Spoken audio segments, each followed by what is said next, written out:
শরীরের 5টি চিহ্ন থাকলে বুঝবেন আপনি মহাপাপী, আপনি ধ্বংস হয়ে যাবেন। এই চিহ্নগুলা যদি, এই আলামতগুলা যদি আপনার শরীরের মাঝে ফুটে ওঠে, বা এই আলামতগুলা যদি, সিমটমগুলা যদি আপনার ভিতরে থাকে, তাহলে বুঝতে হবে আপনি মহাপাপী। আর আপনি পাপের কারণে দুনিয়া আপনি হারাবেন, পরকালও আপনি হারাবেন। দেখেন, একটা মানুষ তখনই সাকসেসফুল হবে যখন সে জানতে পারবে আল্লাহ পাক আমাকে জান্নাতি বানায় দিয়েছেন। হযরত আব্দুল কাদের জিলানী, ওলিকুলের সম্রাট, একদিন একটা কুকুর, একটা নিকৃষ্ট প্রাণী কুকুর আব্দুল কাদের জিলানীকে বলতেছে, ও আব্দুল কাদের জিলানী, আপনি বলেন তো আপনার সম্মান বেশি নাকি আমার সম্মান বেশি? আপনি শ্রেষ্ঠ নাকি আমি শ্রেষ্ঠ? আপনার দাম বেশি নাকি আমার দাম বেশি? চিন্তা করছেন? একটা কুকুর আব্দুল কাদের জিলানী কি কথা বলতেছেন। যদি আমাদেরকে বলতেন, আমরা কি বললাম? এই কুকুর, তুমি হচ্ছ নিকৃষ্ট প্রাণী। তোমার লালা যদি কোনো কাপড়ের মাঝে লেগে যায়, যতক্ষণ পর্যন্ত কাপড়টাকে পরিষ্কার না করা হয়, ততক্ষণ পর্যন্ত নামাজ হবে না, রোজা হবে না, ততক্ষণ পর্যন্ত কোনো ইবাদত বন্দেগী আল্লাহ পাকের কাছে গ্রান্টেড হবে না। তুমি আবার আমার সাথে তুলনা দিচ্ছ। এই কথা আমরা বললাম। কিন্তু আব্দুল কাদের জিলানী এমন কোনো কথা বললেন না, কুকুরকে এমন কথা বললেন না। ওলিকুলের সম্রাট আব্দুল কাদের জিলানী রাহমাতুল্লাহ আলাইহি কতটুকু বিনয়ী ছিলেন, কতটুকু নম্র ছিলেন, সাদা মনের মানুষ ছিলেন।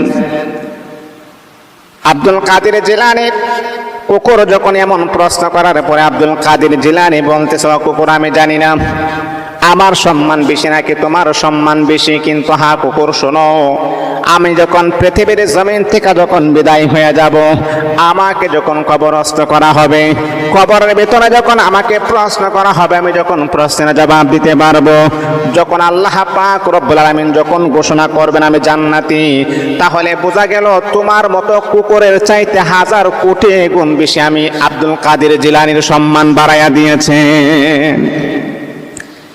কিন্তু হ্যাঁ কুকুর, তুমি শোনো, যদি আমাকে কবরস্থ করা হয়, কবরের ভিতরে আমাকে যদি রাখা হয়, আমাকে যখন প্রশ্ন করা হবে, আমি যখন প্রশ্নের কোনো জবাব দিতে পারবো না, যদি আমি জাহান্নামী হয়ে যাই, আমি যদি জাহান্নামের প্যাসেঞ্জার হয়ে যাই, তাহলে কুকুর শোনো, আমি মানুষ হয়েও জাহান্নামী হয়ে গেলাম, আমার চাইতে 1000 কোটি গুণ সম্মান আর মর্যাদা তোমার বেশি আছে।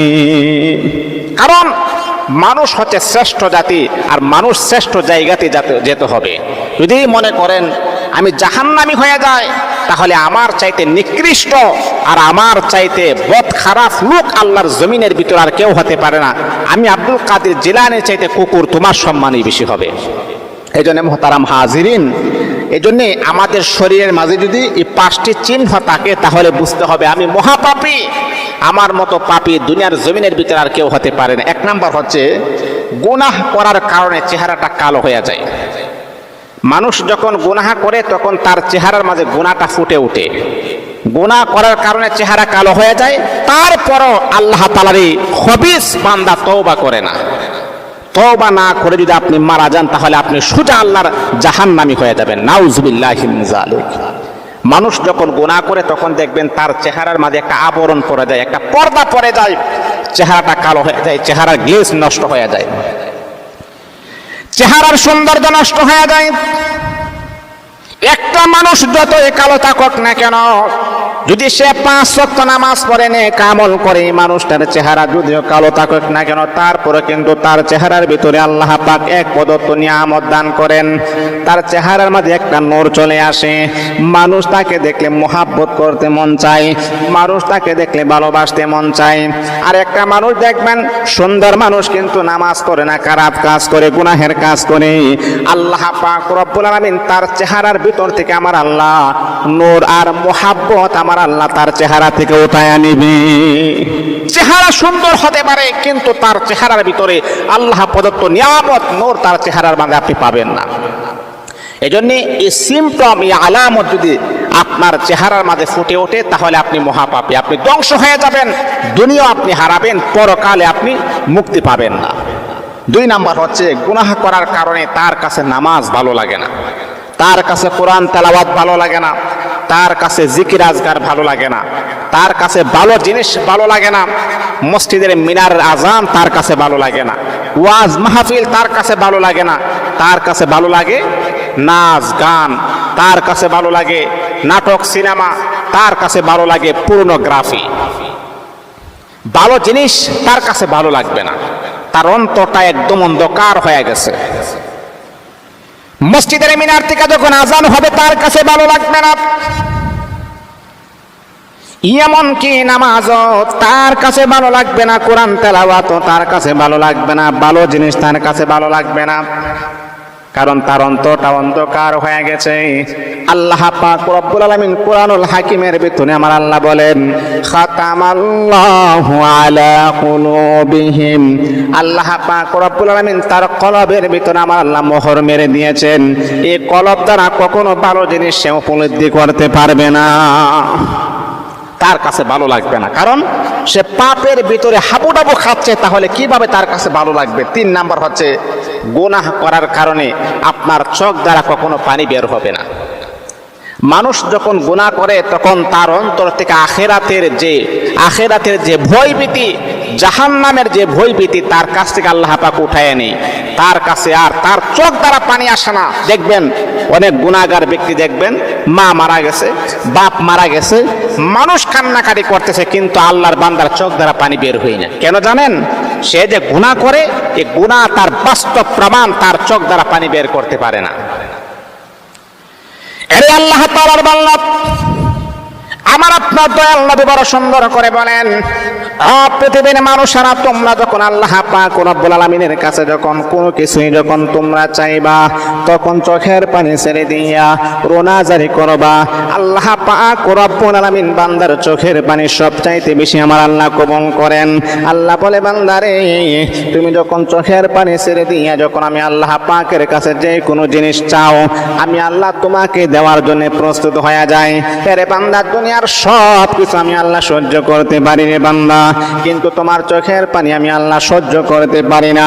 এই জন্য মুসলমান বন্ধুগণ, আপনি যখন চোখের পানি ছেড়ে দিয়ে আল্লাহ পাক রব্বুল আলামিনের কাছে যখন আপনি দোয়া করবেন, এই দোয়াটা আমার আল্লাহ কবুল করবেন। আর গুনাহ করার কারণে পাপিষ্ঠের অন্তরটাকে আল্লাহ পাক রব্বুল আলামিন এমন পাথর বানায়া দিয়েছেন, গুনাহ বেশি বেশি করার কারণে তার 2 চোখ দ্বারা কখনো পানি বের হইতে দেখবেন না। এটাই তার প্রমাণ। আপনি যে মহাপাপী, আপনি যে ধ্বংসকারী ব্যক্তি, এটাই তার বাস্তব প্রমাণ যে আপনার চোখ দ্বারা পানি বের হবে না। সব কিছু নরম হবে, কিন্তু আপনার চোখের পানি কখনো দুর্বল হবে না, নরম হবে না, চোখ দ্বারা পানি বের হবে না। 4 নাম্বার হচ্ছে যে মনে করেন গুনাহ করার কারণে যে 5টি যে ক্ষতি হয়, আপনি যে মহাপাপী, 4 নাম্বার হচ্ছে রিজিক আপনার সংকীর্ণ হয়ে যাবে।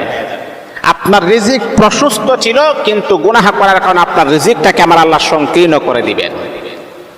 দেখবেন অনেক মানুষ, আপনি দেখবেন বাংলাদেশের ভিতরে অনেক মানুষ এমন আছে, আল্লাহ পাক তাকে এত স্বাবলম্বী বানিয়েছেন, টাকা পয়সা ব্যাংক ব্যালেন্সের কোনো অভাব নাই।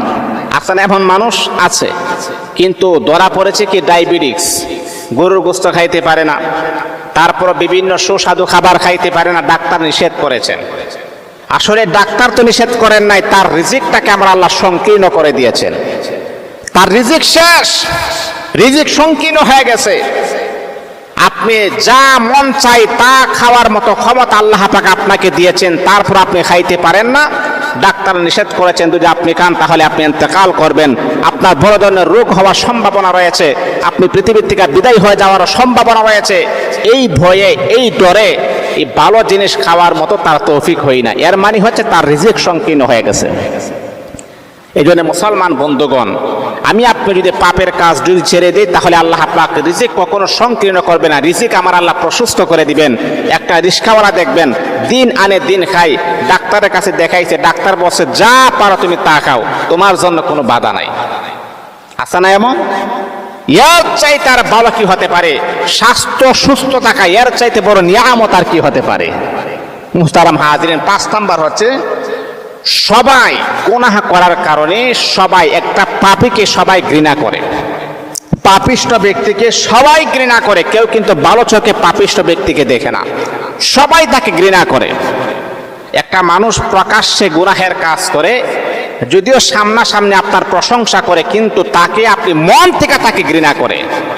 পাপিষ্ট ব্যক্তিকে যে কোনো মানুষ, যে কোনো অ্যাঙ্গেলের মানুষ আপনি বলেন না কেন, সবাই তাকে ঘৃণা করে।